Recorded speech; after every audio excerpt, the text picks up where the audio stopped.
तोहरे बिना न लागे मन हो सजनवा, दिनवा कटे ना रतिया। तोहार याद सतावे हर घड़ी, जीरा करे बस तोहार बतिया। चांद से उजल चेहरा तोहार, देख के हो जाला दिल बेकरार। हंसी तोहार लागे मिश्री जैसन, भुला देवे दुनिया के सारा प्यार। आजा सजनवा बाहों में आजा, दिल के धड़कन समझा जा। तोहरे बिना सब सुना लागे, प्यार के दिया जला जा।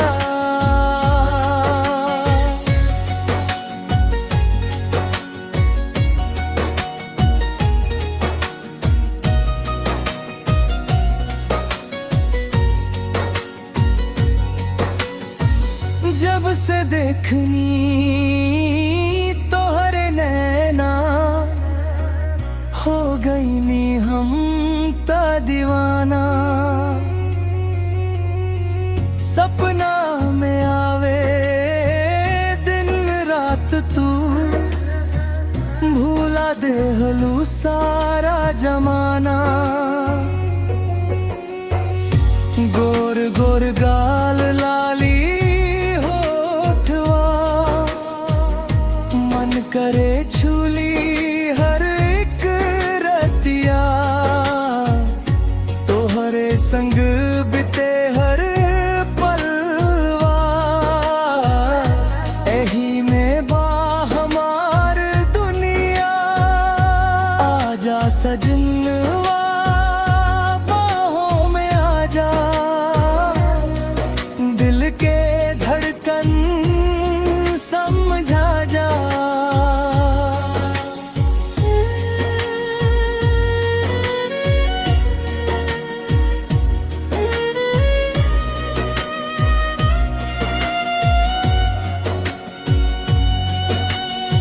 सांस में बसल बाड़ू तू, धड़कन में बसल बाड़ू तू।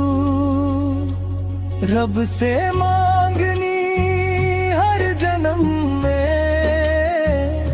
हमार किस्मत बन जाइबू तू।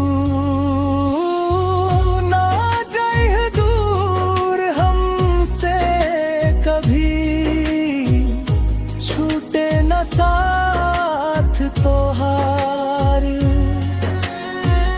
जन्म जन्म के साथ होके, यही बादल के पुकार।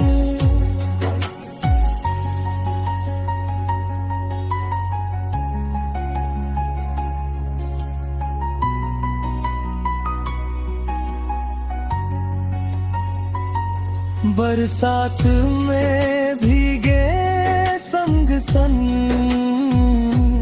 ठंडी हवा में लागे रंग। तोहरे संग हर मौसम सुहावन, तू ही बा हमार उमंग। सज के जब तू